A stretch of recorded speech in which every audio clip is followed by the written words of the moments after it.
and one of the big beams, the 5 foot by 2 foot beam dropped. Because I go over to where the beam was with the column, and all the guys are standing around. I go like, "What's going on?" And I look up and I see it, and they go like, "That just fell." I go, "What are you talking about?"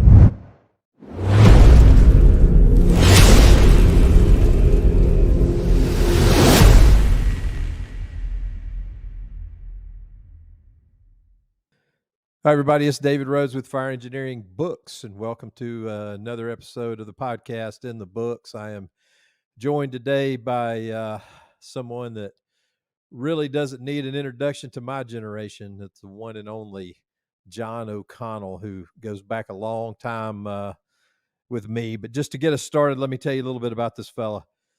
John joined the New York City Fire Department, where he served for 26 years, 18 with Rescue Company Number 3.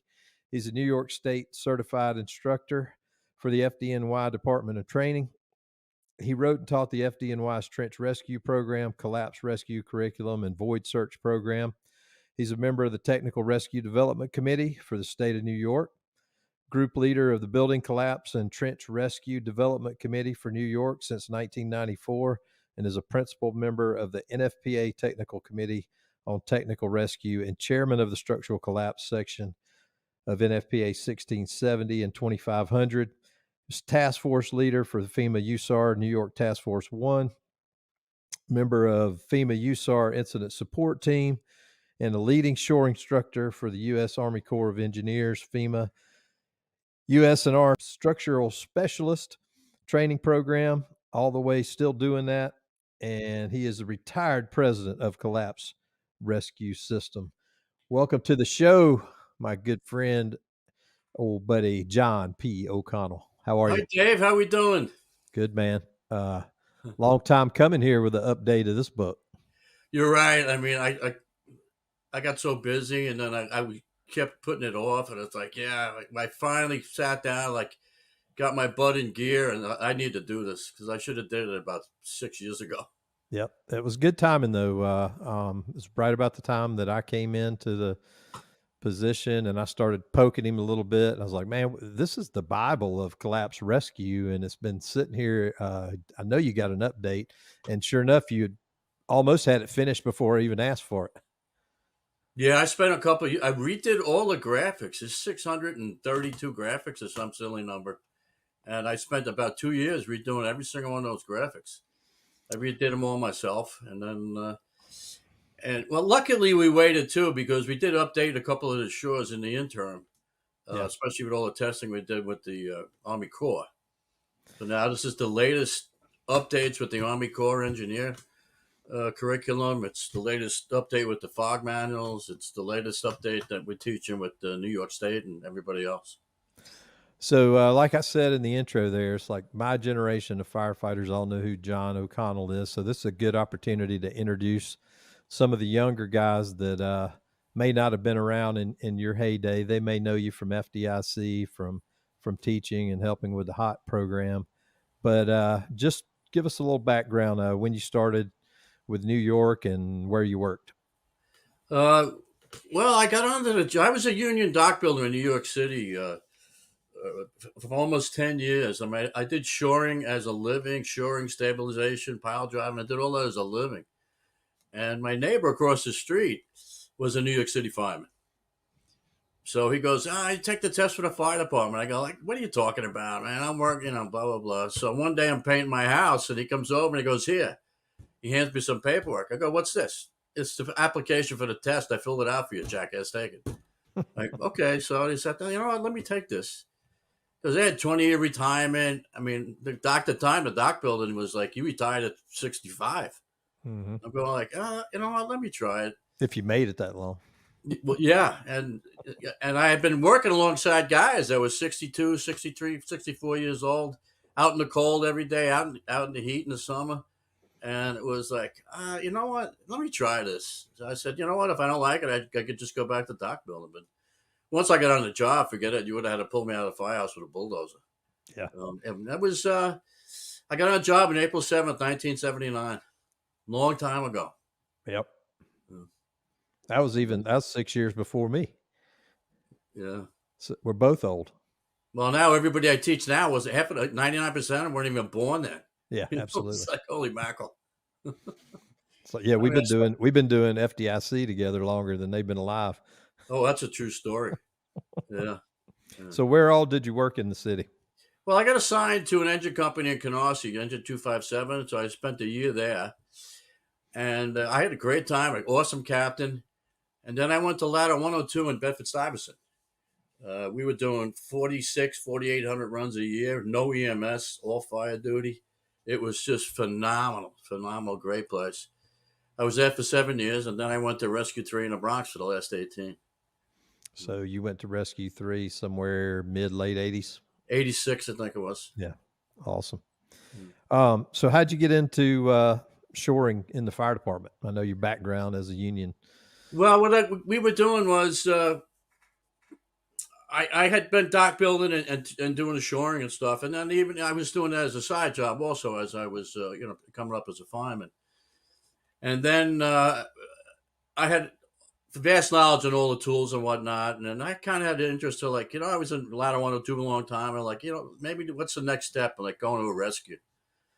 So I looked into like going to Rescue 2, and then Rescue 3 was going to be the new collapse rescue for New York City because there had been a bunch of collapses. We actually had two in 102.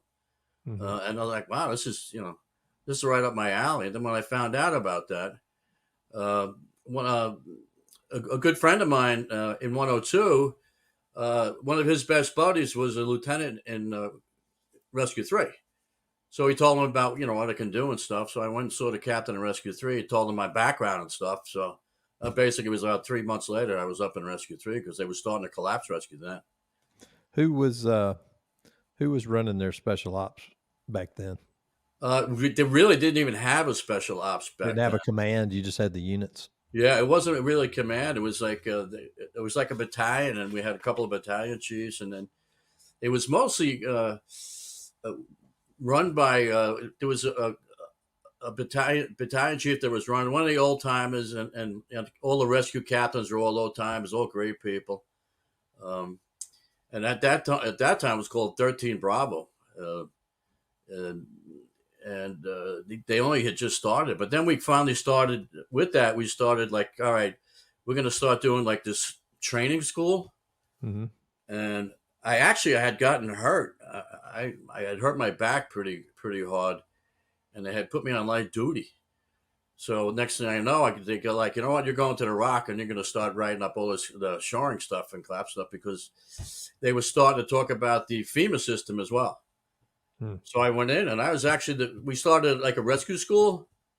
So I was the first one that did all the programs for the rescue school. And I mean, I did them. All the graphics were on acetate that you put on the overhead projector.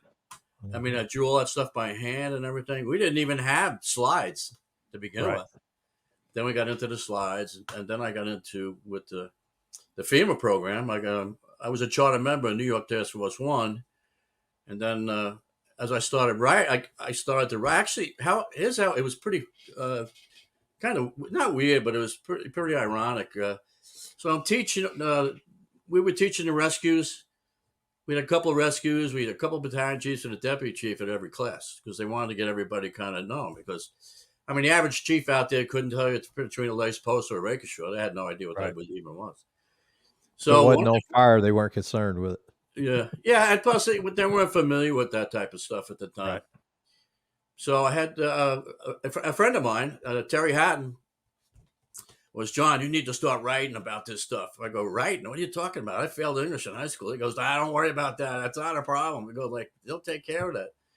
And then Vinny Dunn took one of my classes, and he came up to me and, oh, John, that was great. Listen, you gotta start writing on this stuff. You got to write articles. I go like, oh, Chief. I just told him the same thing. He goes, don't worry about it. So he put me in touch with Bill Manning at the time, at the editor of Fire Engineering. And, he said the same thing. And he goes, that's easy. You write down the way you talk. And I started laughing.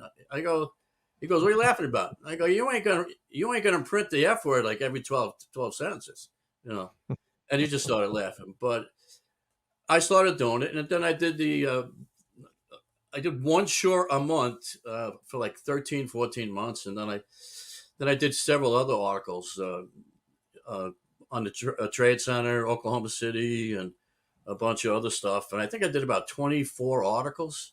Wow. Actually, one of them was published in 6 foreign languages. Wow. They put it, Outstanding. yeah, which is kind of wild. And I think you said your first article was around 1993, somewhere Yeah, it back was in there. around. Yeah, that was one of the first articles. It was 93. Yep. And And so then that as we was started getting involved then the FEMA system started coming into play. right.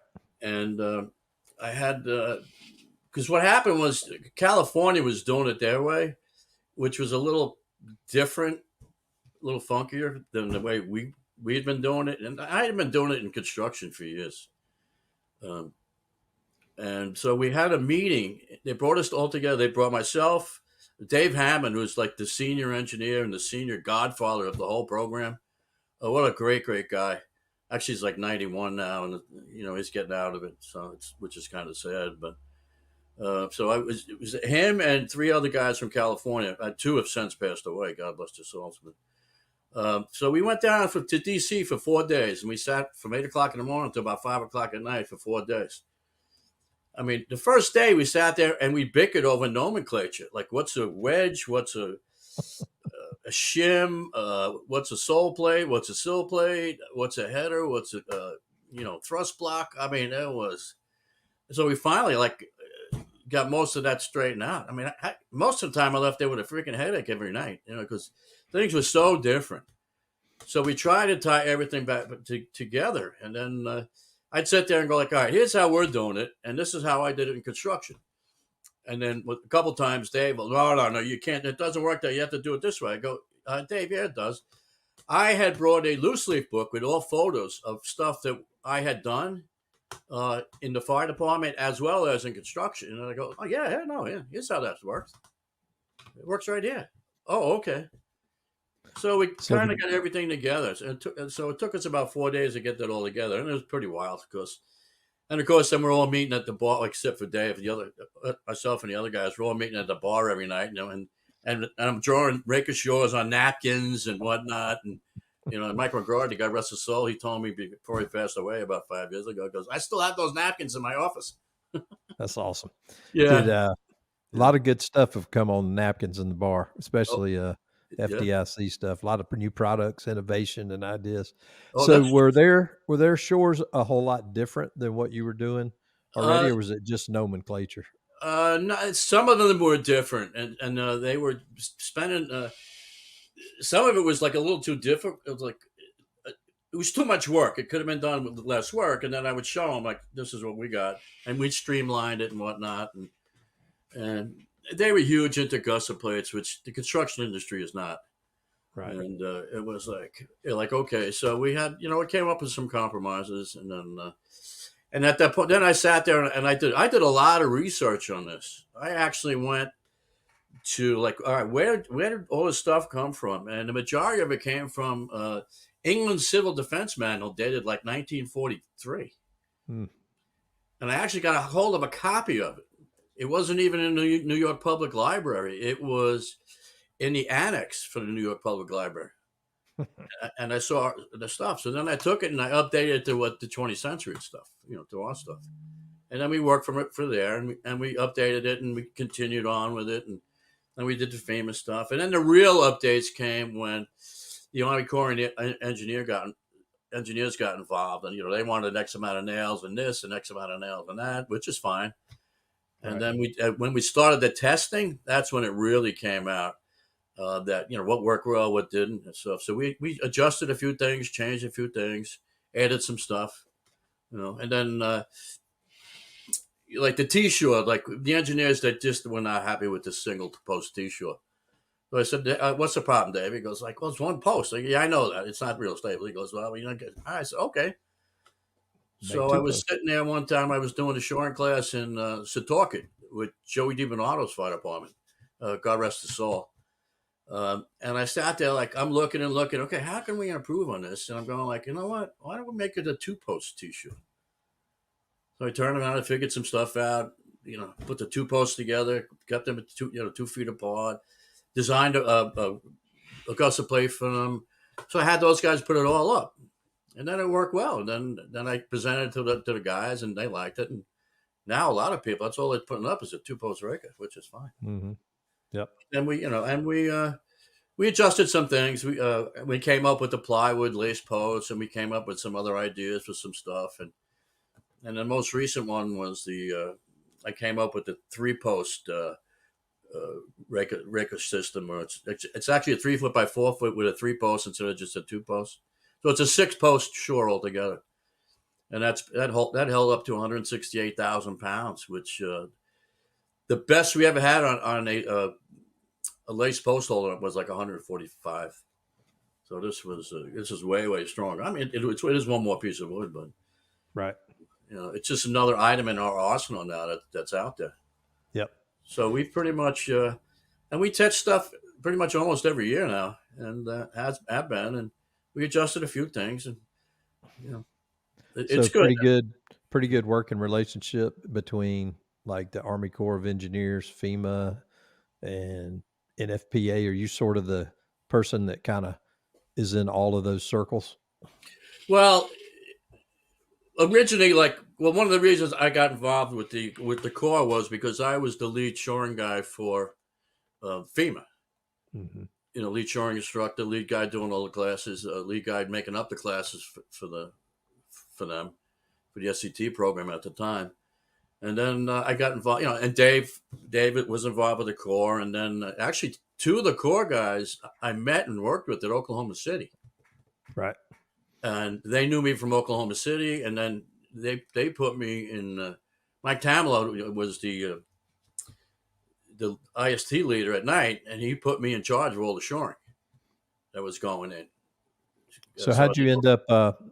I think you've told me this before, but that was like one of the biggest incidents early on in the shoring journey. How'd you end up out there, and what all did you do? Yeah.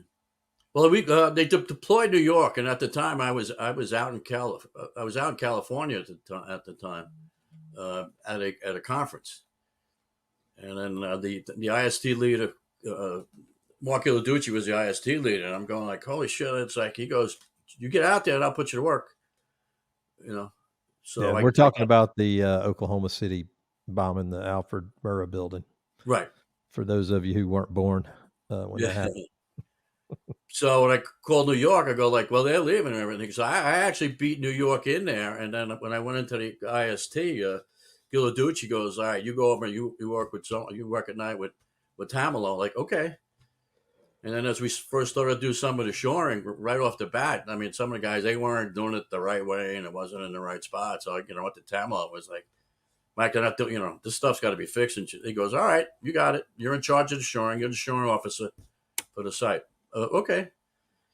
So any shoring that went up, I went and checked on, developed. I worked with all the engineers, and we decided where the shores were going to go and which one was going to go up. And then my job was to make sure they did it all right.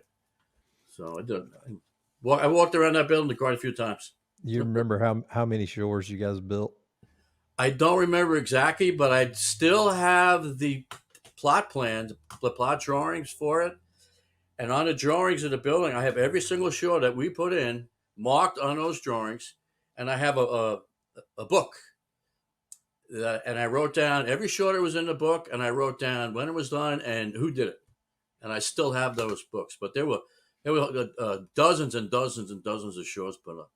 What were you primarily putting in? Like lace posts? Vertical shores, lace posts. We did a lot of 2-post shores. We did a whole bunch of 6x6 shoring, like down on the first level, and then 4x4 shoring up in the other level. And then we had that section they called the forest. It was all 2-post verticals. What happened was, and it was about 4:00 in the morning or so. I went downstairs. There was a team from Virginia down there. Good group of guys. I mean, I knew them all pretty much from training and working with them. So I was down there looking at putzing away, doing their thing. And then so I go back upstairs, and I was talking with Tama about something. One of their guys comes running up. He goes, John, you got to come downstairs right now. Like, what's up? This beam just broke. You got to come downstairs. I'm going like, I look at Tama. We might have a problem. He goes, all right, go down there. So I go running down there with them. and one of the big beams, the 5 foot by 2 foot beam dropped. Because I go over to where the beam was with the column, and all the guys are standing around. I go like, "What's going on?" And they look up, and I see it, and they go like, "That just fell." I go, "What are you talking about?" Well, they had a guy, the videographer was going around and was taking videos of everything. So he took videos of everything, and then he came back, I guess maybe 35, 40 minutes later, and he's taking more videos. And then he starts looking at what he had, and he's looking and he's looking and looking. Then he goes over, "Hey, listen, you know, the beam had dropped about 2 feet. It broke off." Now I'm sitting there and I'm going like, and I knew the rescue team manager and stuff like, "You guys have been here the whole time?" "Yeah, we've been here the whole time." "You didn't hear that bust?" "Nope." I'm like, "You what?" So like, holy crap. So at that point, it was either like we abandoned the whole building or like we'll fix it. And I wasn't abandoning anything. I said, "No, we're going to fix this." So I sat there, and their two engineers were there, and then New York engineer from New York came along. When I'm going, like, "What do you want to do?" I go, "All right, well, let's put up 6 by 6, 2 posts." It was like 25 feet long. We'll put 5 in the main, keep it spacing apart. So one of the engineers from Virginia, did the math on what the beam weighs and how much we were going to support. He goes, "John, you only need 4. Perfect. All right, so let's go to town. We'll put one on both ends, 2 in the middle, and we'll go to town." And then the dice, and then so that like the rescue team manager and stuff, like, "What do you need?" And I go, "We need this many 6 bys, this many 2 by 6s, this many 6 bys." "Okay." And I mean, I didn't turn around. I tell you, it was about 7 minutes later, everything was sitting there. Hmm. All right, go to town. We did all the measuring, did all the cutting. We put the stuff together, laced it all together, and it held up the entire mission. And this was day 2, the morning of day 2. Hmm. So How it hold up, much how hold up. much of how much tieback and work and stuff did you guys have to do? Because I know there was like just tons of stuff hanging. Did you guys have to like work and tie back a lot of that stuff, like with wire No, rope? we did very little of that. They wound up tying back one of the slabs that was hanging a little bit, but we didn't do a lot below. We worked around stuff. Um, So they were able to search under the right. cover of the floor. Yeah. And then we were able to, like, a lot of slabs that were laying, like, down on an angle, we were luckily able to crib up Mhm. and take the weight off of it that way. So how long of an operation was that? Well, I was there for the 2. I was there for 14 days before I went home, but we were doing shoring almost up to the end. Like Wow. the forest, they took them about I'd say about an hour and 20 minutes, and it was up and ready to go, and it stayed up the entire 14 days. Even Mhm. when they blew the building up, the whole building came down, and when they excavated everything, that forest section was still standing. Yeah. So it Yep. held up Seen that happen before. tons and tons more than they anticipated. Yep. But, So I know after that you ended up getting sent to Puerto Rico for a gas explosion and did a lot of shoring there. What was going on there? well, we were actually in Washington D.C. We were teaching an SCT class, and then a big store and mall section, like a 5-story building, had there was a shoe store in the basement, and it had blown up. A gas explosion blew it up, so it lifted the first floor up, completely demolished it, demolished part of the second floor, dropped it in, and killed numerous people. So they got a call from Puerto Rico, for help with the collapse, and they sent they sent they sent Florida teams out there because a lot of guys spoke Spanish and whatnot, so they sent them right there. And then while we were at the class, they turned around and, like, they got some pitches, and I go like, "You got to start shoring this thing up. This is blah blah blah blah blah." And then Dave Hammer was there. They go like, "So okay." So they sent me and Dave right from the class in D.C. to Puerto Rico to work with the ISD command. And then Dave and I did, for several days. Dave was like the head engineer for it, and I just ran all the shoring. Had him shore up to different places with different things and stuff. And we Was that actually used a crane. We we used a cable tie system. We cabled off of two sections of beam that were attached to a column that was, compromised, and we used a crane to take the load on it and literally hold those floors up. It was pretty neat doing that. How long of an operation was that one? It was quite. It was 7, 8 days. Hmm. You know, as far as I remember, I mean, it was at least a week.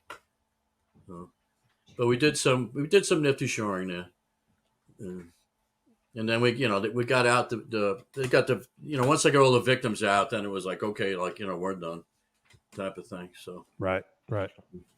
And then obviously you had a big role at the World Trade Center. I know there wasn't a whole lot of shoring to do and all, but you had a pretty big role for several months there. well, I was there like almost 5 months. Yeah. I mean, I got there the morning of the first day, obviously, and I was there. I mean, I didn't get home until Sunday night. The doc sent me home for, like, Sunday night. He goes, "Now you're going home for like." So I went home for like about 8 hours and came back, and then I mean, I didn't see I didn't see my kids until Thanksgiving was the first time I saw my kids, Hmm. and then I went back, and then I wound up.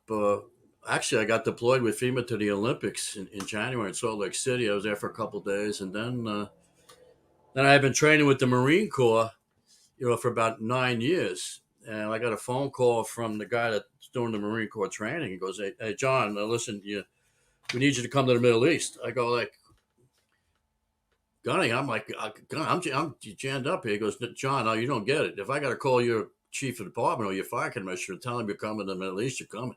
I'm like, "What?" He goes, "Yeah, I mean, this isn't enough for discussion, really." So I was there with Chief Crothers. I go, like, you know what? Here, why don't you talk to Chief Crothers? So he gets on the phone with Crothers, and Carruthers goes, "Okay, no problem." He goes, "All right, you just let me know when you come back."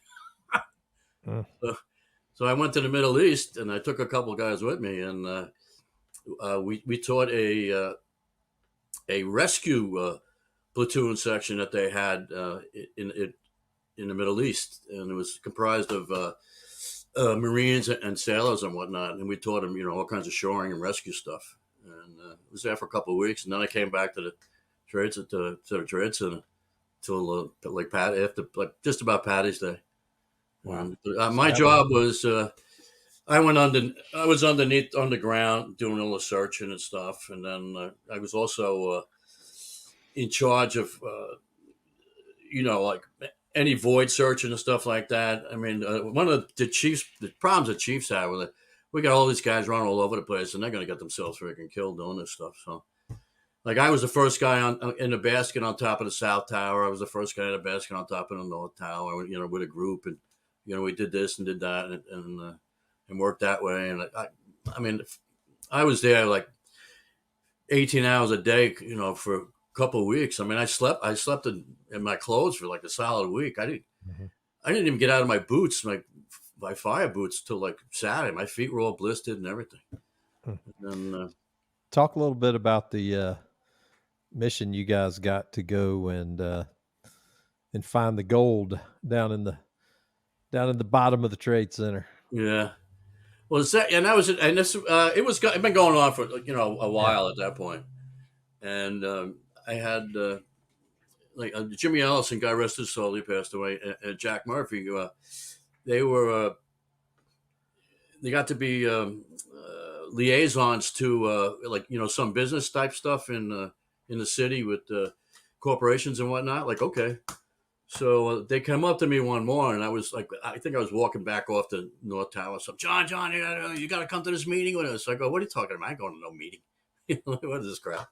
No, you gotta come to this meeting. You have to be there.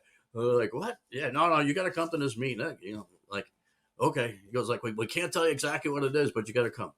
Well, why the F should I go to this meeting if I can't? No, just go. Just go. Like, okay, no, it's important. Okay.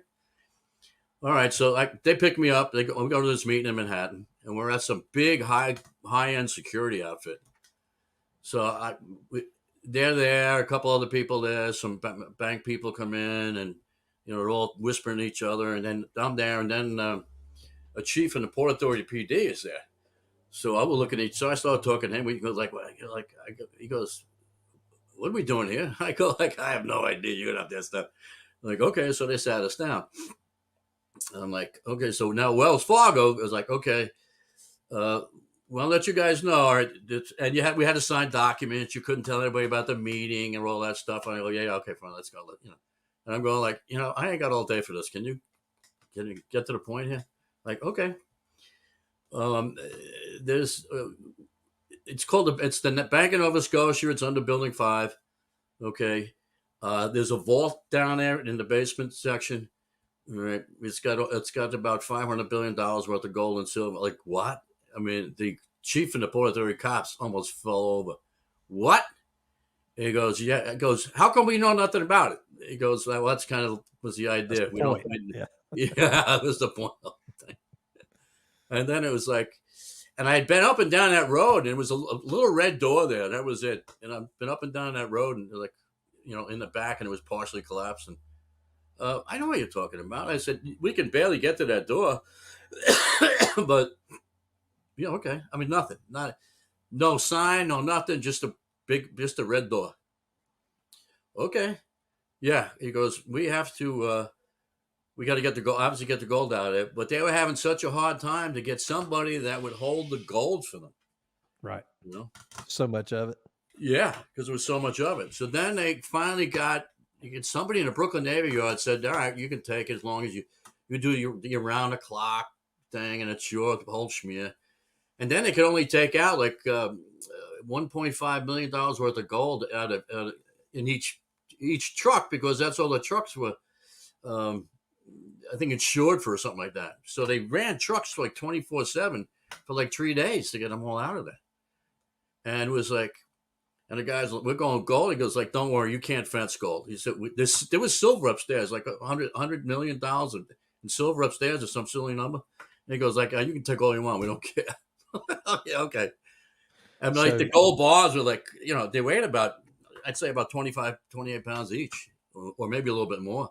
And he goes like, it's not like you can put it in your pocket and walk away.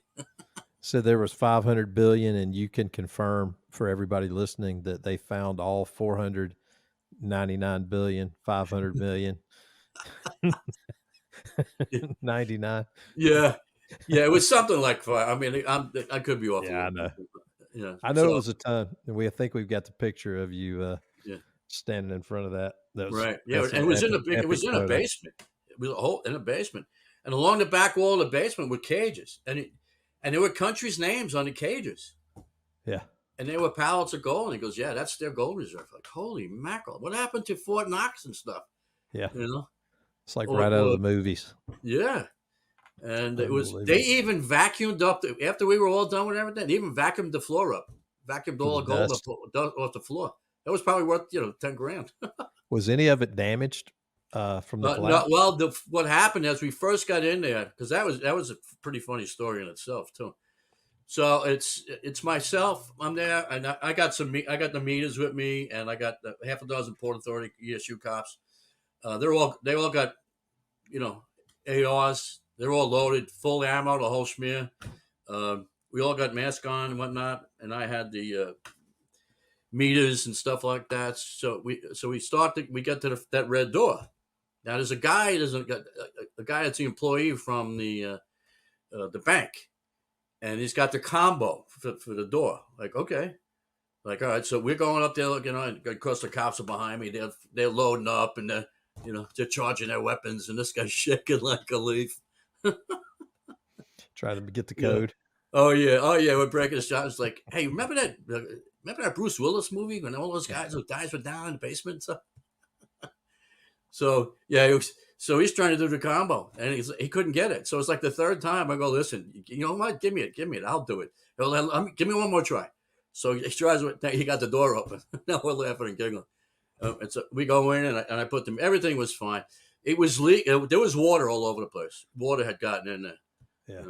But we were on the first floor, and there was all the silver and stuff, and there was no lights there, so all our flashlights, everything was reflected. And then we walked down the stairs into the basement where the gold was, and it was, as you shine the flashlights, it was, oh my Lord in heaven, like, this is not real. It's like Indiana Jones. This is real. Yeah. So we took a That's couple amazing. pictures, and I got to get pictures of this. We took a couple pictures, Yeah. stuff, and then took it all out of there. You Unbelievable. Yeah, It was a quite the career for sure. yeah. So just talk a little bit about your history with the Corps, and you talked about how you got involved with them, but you're still involved with the That's engineers, correct. right? I'm Yeah. still a lead rescue guide, lead shoring instructor. It's my 19th year. And so, Uh, what all does that entail? You teach all of their classes and yeah, help with their curriculum. we do two classes a year. In the spring and the fall, we do a an engineer class. It's a structure specialist class one, and Hmm. structure specialist class two is the advanced version. So we bring all any FEMA engineer or Army Corps engineer that's getting involved in the rescue scenario comes and takes these 8-day classes. So we get all the engineers coming in the system, and 99% of engineers don't do anything with shoring. Right. 99%. They don't know anything about shoring. And construction shoring and rescue shoring is it's just different. You know, Right. we're we're really concerned about secondary collapse potential and other stuff like that they're really not worried about with the regular shoring. Yeah. So So they're building stuff for stabilization and all of whether it's a dirt bank or something inside a building. It's just typical like retention type stuff. Is yeah, that what they're mostly doing? yeah, and our stuff we have to worry about secondary Yeah. loading and vibration loading and stuff. So it's a little bit more complicated. So I teach them all how to do all the shoring, how to do it right, where it's got to go, and I teach them on the. Oh, we also do a couple classes on rescue, how to sit there and, you know, you're going to be in a rescue mode, and we will give them classes like we'll give them 6 or 7 slides of a building, and all right, you got 5 minutes to figure out the game plan. Well, I don't have enough info. You're right, 100% right. Guess what? This is what you got. This is what you're working at, Yeah. and That's awesome. and it's like, well, it's too unsafe to go in there. I used to break their check. Really, you went to school for what 4 or 5 years to tell me that? I go, my 12-year-old twins can tell me that. It doesn't work. With dude, we're going in there. You gotta come up with an idea for making it safer for us. So, and the So what classes are great, and a lot of good people have come through, and so we get them on board with our stuff. You know, right. and then we came up with the fog manual and the shoring operations guide because there's so much stuff, especially with nail patterns and cleat sizes and all kinds of stuff. Nobody can know everything. Right. Yeah. So we came up with those books and same thing. And I did all the PowerPoint stuff. I started the PowerPoint stuff with the FEMA classes, and then I did the shores, and then I did it for New York State. I did them for FDNY, and then I got involved in doing the PowerPoints for the Corps as well. So it's like 90% of the PowerPoints, the shoring PowerPoints that are in the fog are mine that I've done. You know, and then Outstanding. I'm still doing them. Right. Still updating and making sure they're good. So I know I spent a lot of time with you back in the, I guess, late '90s and through the 2000s when you had collapse rescue systems. When'd you get that going? Um, I got that going in the late '90s. Yeah. So I said, you know what, I could do this, and I had a bunch of guys that I was with that were really good. And we can go around and start teaching and stuff. Make a few bucks, and then the next thing I know, because what happens was like when I started with the Marine Corps, I mean they sent me to the Middle East years before that. Hmm. Uh, we did a week in the Middle East years before the Trade Center.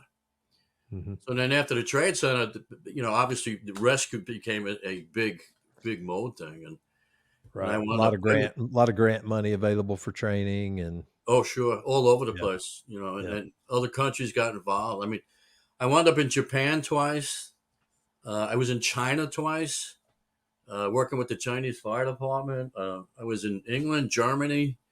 I was in 4 countries in the Middle East. I was in the Middle East 24 times. Mm, But after I retired and after the Trade Center, 24 times I was in the Middle East mm. training different teams.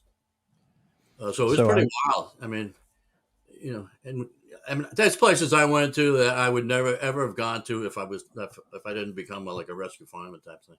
Right, right. So I know, I guess it was probably 2004, 2005, you actually uh, taught my structural collapse technician class in Atlanta. We brought you guys in Mhm. probably 7 or 8 times over the course of the years. That's when I was doing the special ops. So you actually taught that, and one of the reasons that we used you guys of obviously is I knew your history with FDIC and the way you did the collapse training, but the main thing was that when you took a class from collapse rescue system, you actually collapsed a building. It wasn't building shores in a parking lot or in a square burn building or whatever. Like, that was part of your deal. Like, to come teach, you had to find a building for us to knock down, and that was a process in itself that took a couple of days of prep work and all. But what an experience that you actually get to work. It's basically like acquired structure training for doing live fire. It's a big difference than just doing it in a static building. Well, it's a world of difference, and that's one of the things that I did. Though, it's like, yeah, you got to get us a vacant building, and I'd send 3 or 4 of the guys out, and they'd spend a couple days prepping it, and then we'd knock Mm-hmm. it down the right way, hopefully, and then we had you in there, like, okay, all the stuff we sorting that, all that square stuff, forget that. All this, anything that's square in here, keep going. I don't need to be Mm-hmm. short. Right. Wait, I know. Yes, all right. This is why we're here. So that's the problem with the system the way it is now. With 2 days of training, uh, especially in the FEMA system, they come in and take 2 days of training, and like, yeah, some of the props are on an angle a little bit, but they're all concrete buildings and Yeah. whatnot. Didn't we do eight? Wasn't it an 80-hour program? Oh yeah, we did two Yeah. weeks. Yeah. Yeah, That's what I thought. all those programs were 2 weeks. Mm-hmm. Just too much info. You Yeah. know, to jam it into a week. And So how many states and different countries you think you guys covered I during was that looking at time? that yesterday. I was in like 10 different countries, um, and it was about 35 states. Maybe we did stuff Yeah. in. And probably multiple times. Oh yes, no, yeah. It was rare we did one class. We always came back and did more than one class. Yeah. You know? Good And then it stuff. got to That the was point where like all my guys that I was with, they all retired. They all got old. They all got hurt, like I did. Uh, you know, it's like crap. So it's like I wound up. All right, you know what? Okay. So I stepped back. I stepped back from that teaching part. I mean, I still do the core. I still teach for New York State, yeah. but I kind of stepped back from all the other stuff. Well, and a lot of the a lot of the money for that type of training dried up, unfortunately, too, as we got distance from the trade center. All those teams that stood up for state teams, and they got that initial surge of money, and then just like everything else, it kind of went off the radar, and then it was up to the local jurisdictions to hold it together. So that's been a problem with all technical rescue forever. You always get that initial kick in, and then it's hard to maintain it. Well, that's the trouble with tech rescue. It doesn't matter if it's rope or collapse or something like that. You need a lot of equipment. You need legitimate spaces, and it's time consuming. Yeah, And it's if you don't expensive. do it on a regular basis, you're not going to be Nope. any good at all. Yep. That's So, what I know you wrote the first edition of the book somewhere around 2003. Um, why do you think the fire service, the industry, needed this book? well. As I've been going around the country and doing different teaching, and even when we got together, and even with the FEMA system, guys would come in. Oh yeah, I know how to do shoring, and they come in and they didn't know shit. you know? Hmm. And I was like, okay, no, this is we do it this way because of. We don't do it your way because you've had so many guys teaching it and took classes in it that never ever been to a real building collapse in their life. Right. So the stuff they did worked in a square building. I said, yeah, but that doesn't work for real. And is that kind of So like fighting fire in a Connex box versus yeah, a pretty real much. structure? Yeah, yeah. It's like, A lot of yeah, it's like similarity. like, dude, this is not real firefighting. This is not the real thing. Right. So I said, you know what? Let me come up with the book. Because, well, that was another thing too. Was like everybody was doing the 2 day FEMA. When we first developed the FEMA class, the shoring classes and stuff, and the SCT class at the time they call it, they changed it. Uh, they came to me like, how many days you need for shoring? I said 4 days. And I go, we can't give you 4 days. The class will be like 3 weeks long. You asked me, I told you, it's 4 days. And they're like, well, you can only have two. I go, you got to be kidding. Well, supposedly, our guys already know how to do shoring. Yeah, okay. So the whole idea of the 2 day class was to get everybody on the same page. And of course, we did the first couple of classes, and 90% of them didn't know a thing. Right. Like, okay. So then it's like, okay, there's the 2 day shoring classes. Then when you said all that money opened up and everything, people would be given here's an 80-hour class. They take a guy that couldn't spell rescue shoring, and 2 weeks later, all right, put a rake ashore up against the wall. And it was like, you're lucky if they could do it after doing it like 4 times. And they had no idea where to put it or whatever, or how it was supposed to be done right. And it was like, okay. So I said, no, we need to come up with the book. So I started writing a book. And I mean, I said, this is the number of nails you use. This is why we use them. This is where they go. This is the cleat. This is how the nails go in. It's basically shoring for dummies. Right. But so it's a step-by-step book. And it took me a long time to write it. And yeah, it's definitely an unbelievable. It's a resource, not just to train with, but I mean, you keep that on the rig with you and flip through. If you didn't, obviously you did the fog manuals and all too, and that's a quick way to do it. But I mean, this is a go-to manual. This is the shoring manual. There's not another one out there that I know of. Yeah. When I first went to fire engineering with the book, they were like, well, it's like, well, we're going to have to check and see what other types of books are out there. And I told them, Who are you going to check with? I said, listen, this is the reason I'm writing the book. There is no book. This is it. And they go back, oh, I'm having trouble. We can't find anything that you get. What did I just tell you a month ago? There is no book. This is it. It's the only book. Why do you think I'm writing? I'm not rewriting somebody's engine, fire engine book. Right. It's like, no, this is it. What changes have you seen over the years in shoring techniques and construction? Has there been a lot of changes, or is it primarily the same as it was in the original? The principles are the same. Well, we changed a few things when we found out testing everything. Like we changed the rake ashore cleat. It used to be 17 nails on a 2x4. Mm-hmm. And we found out with testing it didn't have to be that many. So we made it 14 nails. So number one, it's less nails that you're putting in, and you're not splitting the wood. Right. And so we had a couple like small changes like that, and then some changes to the bracing and stuff because it worked out better. Right. And then we developed a couple things like with the lace posts. Instead of using all 2x6s, you can use plywood. When you start making the 16 footers, that's a heck of a lot of lumber, and it's pretty big and pretty heavy. Mm-hmm. And the plywood, on the larger one, the plywood goes up quicker and it weighs less. Like if you're going to do a lace post that's 8 feet high, you might as well do the 2x4s. It's just as easy. Yep. But when you go higher than that, you're better off with the plywood lace posts. And we tested that. That's all fine. All fine and dandy. So all of those changes pretty much came from the testing. Yes. Yeah. All the changes we did pretty much all came from the testing. So I remember, if you remember, I can't remember what year it was, but you remember my parking deck collapse. Oh, sure. In Atlanta. And of course I was in charge of the shoring and everything on that operations. And I remember calling you. We had a structural engineer there, and he helped us. I went right by the book doing the calculations, and we built 40 6x6 lace posts, like with 6x6 lumber. Oh, wow. And I remember talking to you. You're like, "Oh man, y'all way overdid it."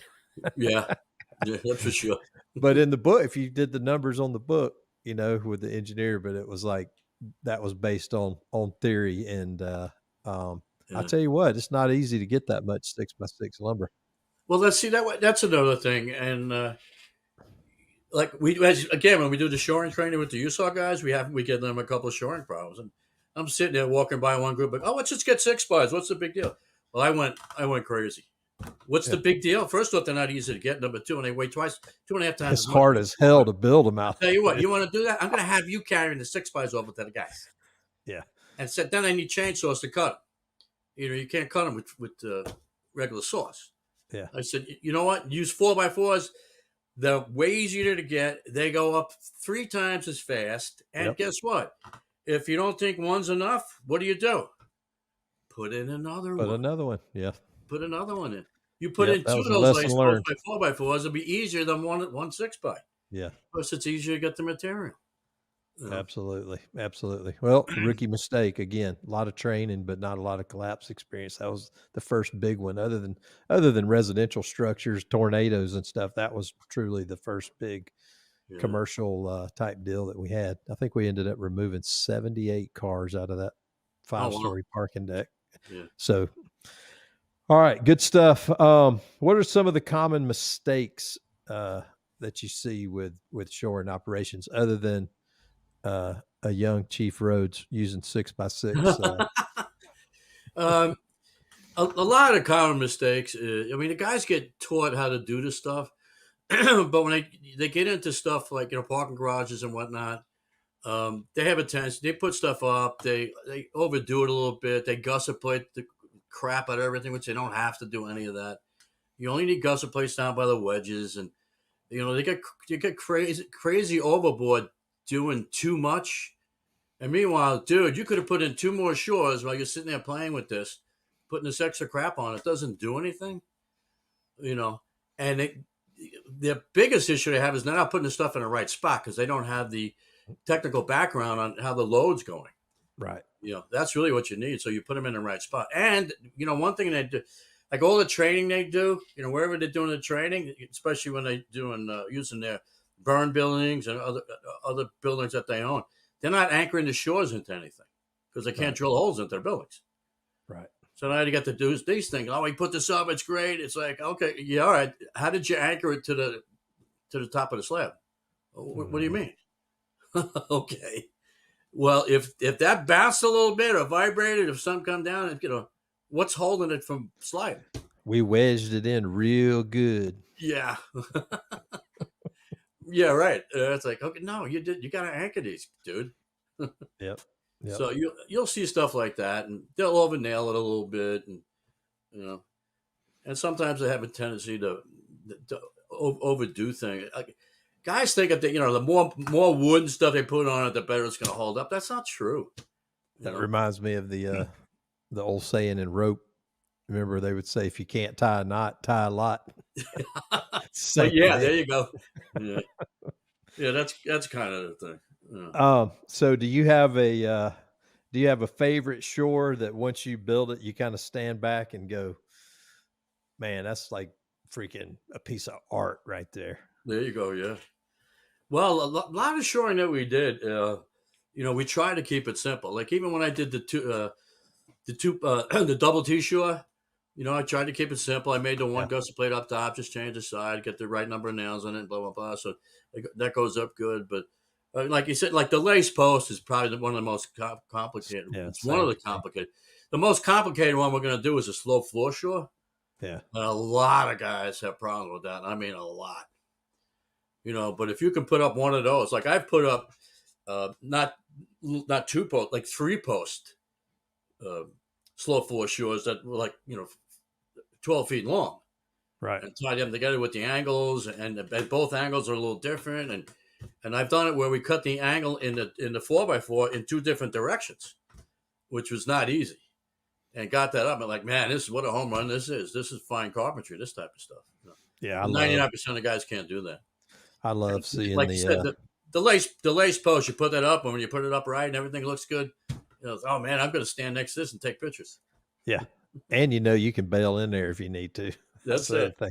I think I liked it because it just reminds me of like the old old coal mine movies and just stuff where you saw all the shoring and stuff down. There's just something kind of nostalgic about it. If you do it right, if you get your angles good and your braces are all matching, it's almost like, you're a carpenter and you just built something That's that's nice. massive and awesome right there.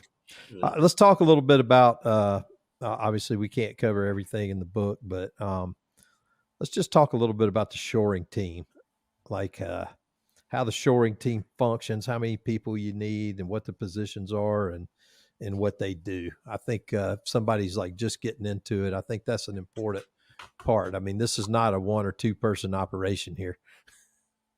No, what we did is we had 5-man squads to start with, so we kept, we'll keep it with the 5-man squad, all right? Because I mean, the officer, 4 firemen. I mean, that's a good command structure type thing.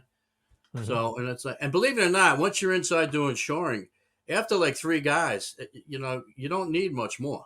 Start getting in the way. Yeah. Yeah, well, you need guys to bring lumber in and whatnot and set stuff up and clear things out of the way. But to install a shore, you don't really need more than 2 or 3 guys. So we had the officer that was in charge, and then you would have the layout guy. Uh, he you'd have What we did is we set it up into the shoring team and a cutting team.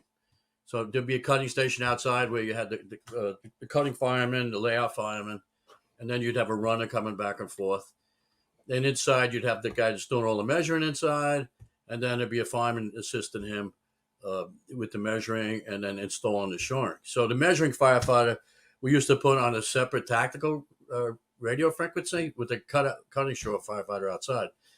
Because when you were at a collapse, a big collapse, you had crap going on, you know how busy the radio got. Mm-hmm. Right. So what we would do is we put them on a secondary tactical channel. All right, you guys talk to each other.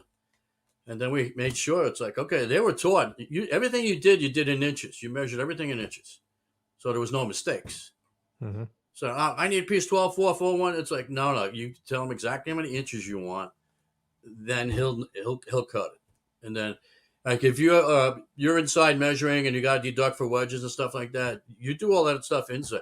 You don't sit there and go like, yeah, I got an opening, an 8-foot tree, and we're going to use wedges and stuff. Give me a piece of fits. That's BS. Yeah. You Make tell it him simple. exactly how long you want your piece, and he'll Mm-hmm. give it to you within 1/4 of an inch. Here you go. This is what Yep. you asked for. This is what you get. If it don't fit, it's your fault, not mine. Right. So I mean, so they're taught that to do that right measurements, and they're taught, you got to leave X amount of space for the wedges, right? Inch. You're using 1.5-inch wedges. You leave an 1.5-inch space for wedges. You don't leave an inch. You don't leave 2 inches. You leave an 1.5 inches. Just way it fits properly. Yep. And then the measuring guy and the installing guy, they would sit there and put the shores together, with the officer's help, or you could always use other people to help. And then the cutting and layout guys would work together and give everything to the runner, and off they would go. Now, if you're doing multiple shores, you can have multiple shoring teams. You have 3 or 4 shoring teams, and you only need like one cutting team. So what we do is we'll have 2 guys measuring, 2 guys cutting, and then runners back and forth. So It's easy to get confused on who's calling what, and I mean it is definitely a lesson in organization because again, in your training, a lot of time you're doing something in a parking lot or a training yard. Your cut table is within. You can turn and go, hey, give me so and so. But when you're up in a building somewhere and the lumber's down on the ground and the cut team's down on the ground, that just training in that communication is just as important as building the shore. yeah, you got 2 teams inside. One's on the first floor, one's on the second floor. Oh yeah, we need someone. I'm like, okay, and we tell the cutting team, it's like, okay, you write down the number, what the piece is, what team it's going to, Yeah. and then you're like, you know what, you need to have a runner from your group upstairs come down because Same guy. Yeah. here's your pile. Okay, team 1, here's your pile. Team 2, here's your pile. Don't come Yep. over. Where's my 48-inch piece? There's your pile. You pick it out of your pile. Don't be taking anybody else's lumber. Yep. So we were talking about we're talking about you came up with a new shore recently. How did that come to be? Well, what we were doing is actually coming up like Dave Hammond. It's like we've tested rake shores 20-something times, lace posts dozens of times and stuff. It's like, okay, let's try and, let's think outside the box. Let's think of some stuff that we can do. So he's like, Dave came up with a 4-post 4x4 short. It's like a big bulk teep short type thing, and then he's got it all plywood on the side with there's like 550 nails on this thing. Dave, there's just too many nails on this. Well, like, okay, but that's an option. And then it's like, okay, let's see what we're gonna do. I said, you know what, I'm gonna, because I was actually doing the same thing. We were inside it was a half concrete, half wood type building with New York Mhm. State, and we were doing like an advanced shoring class type thing. And I'm going like, you know what? All right, I'm going to do an advanced class. All right, let's try this. Let me try this. So I go like, you know what? So we do the 2-post. Let's make it a 3-post. So instead of 2-foot, I made it 3-foot apart.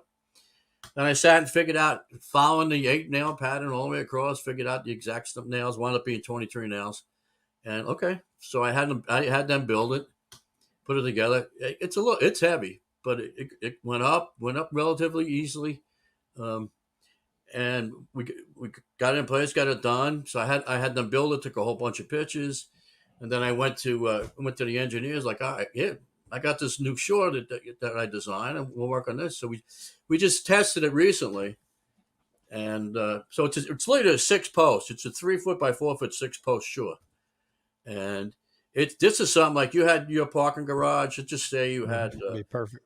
you got 3 or 4 floors are on top of one floor, and so you got a tremendous amount of weight up top. It's like, holy crap!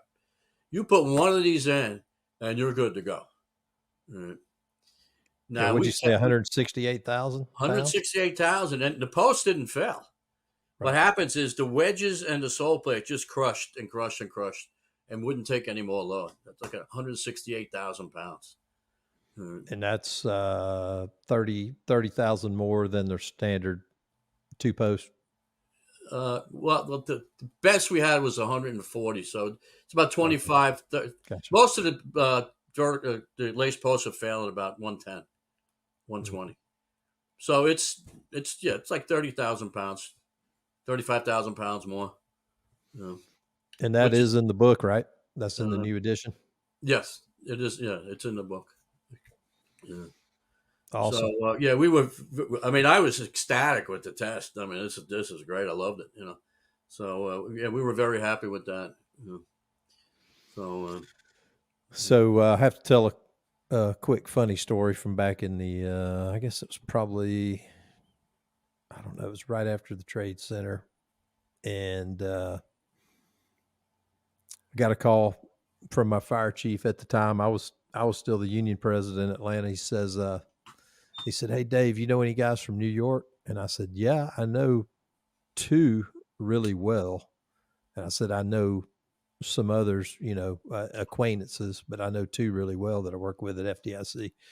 And I said, "Why?" He goes, "Well, the Chick-fil-A Peach Bowl is bringing down a couple of firefighters to Atlanta to go to the Peach Bowl, and they're going to honor them, you know, at the game, and we want to take them out to a couple of the bars in Buckhead, go have some dinner, so and so." He goes, "You think you could make it?" And I'm like, "Yeah, sure, I'll go."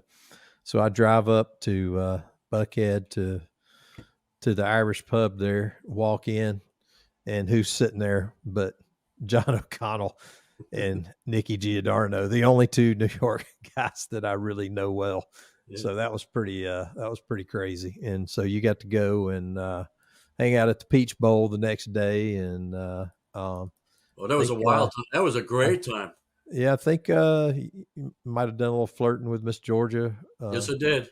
So I was on the sidelines with Miss Georgia, talking to her for a while, and then I guess the TV crews got a TV cameras too, because Kevin Williams, John, you need to turn around. Like, why? Because you guys are on the camera. little Like, candy really? cam. Yeah. That's Like, good okay, yeah. stuff. What a nice girl she was. Yeah. Yeah. And then I guess the other one was uh, now, did we just start calling you Johnny Collapse, or was that something that had been with you for a while, or was that an FDIC thing? No, that came out of FDNY. Okay. For me teaching all the stuff. Yeah, they used to Yeah. call me Johnny All Collapse. right. So we took that up at FDIC, and then of course I was there for your 50th birthday as you came down the steps of the Marriott about 2 o'clock in the morning, and I don't think you hit the ground, but I don't know why you didn't hit the ground because you had your cowboy boots on and you stepped on some ice or something, and you went down. And so we always say we were there the night Johnny collapsed. Yeah. It doesn't seem like it was but a couple years ago, but that was your 50th birthday, so that's been a 21 few years ago. a few years ago. So, Oh, my Lord in heaven. uh, unbelievable, unbelievable. Well, folks, Yeah. if you're into shoring, if you got a team, if you got a library at your station, you got to have emergency rescue shoring techniques. It is the standard manual. It's the Bible of all things shoring. The graphics are incredible, and we all know we like pictures. We need to see what we're going to do. Whether you're building models to train on in the station, or you're going out to do it, this is the book you've got to have. And John, it's been great catching up. It's always a blast to be with you, and looking forward to next time. Always great to see you, Dave. All right. So I'm David Rhodes, and this one is in the books.